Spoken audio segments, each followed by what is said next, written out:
Құрметті балауса балабақша ұжымы және Қызғалдақ тобының тәрбиешілері.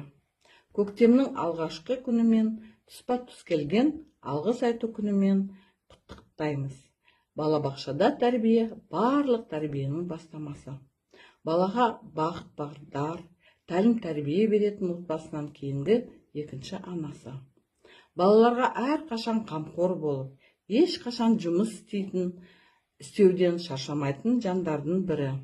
Әрқашан дендеріңіз сау болып, абыроймен атқарып жатқан еңбектеріңіз жемісін көріп, отбасыларыңызға бақыт тілейміз.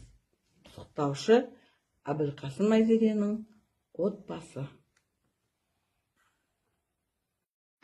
Құрметті балабақша ұжымы, сіздерді алда келе жатқан 1 наурыз алғыс айту күні мерекесімен шын жүректен құттықтаймыз. Барлық ата-аналардың тек ризалығын алып, еңбектеріңіз жана берсін. Баршаңызға мың алғыс. Құрметті балауса балабақшасының ұжымы, сіздерді алғыс айту күні мерекесімен шын жүректен құттықтаймын.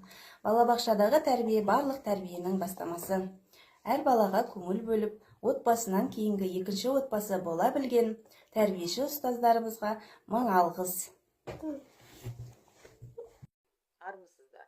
Мен ата-ана Арайлым Абайқызы, балауса балабақшасының меңгерушісі Гүлбану Өміртай қызы мен балабақша ұжымына, апайларына алда келе жатқан 1 наурыз алғыс айту күнімен шын жүректен құттықтаймын. Сіздерді көктемнің алғашқы күнде келген мерекеде амандық пен саулық тілей отырып, шын көңілмен ризалығымызды білдіреміз. Апайларға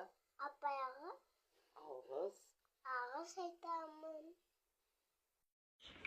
Кішкентай балапандарымыздың дамуына, өлшеусіз еңбектері үшін балауса бөбекжай бақшасының ұжымына мың алғыс. Балабақша барлық тәрбиенің бастамасы. Балаға бағыт бағдар, тәлім тәрбие беретін отбасынан кейінгі екінші ортасы. Балаларға әрқашан қамқор болып, ешқашан жұмыс істеуден шаршамайтын балауса бөбекжай балабақша ұжымына және тәрбиешілерге мың алғыс айтамыз.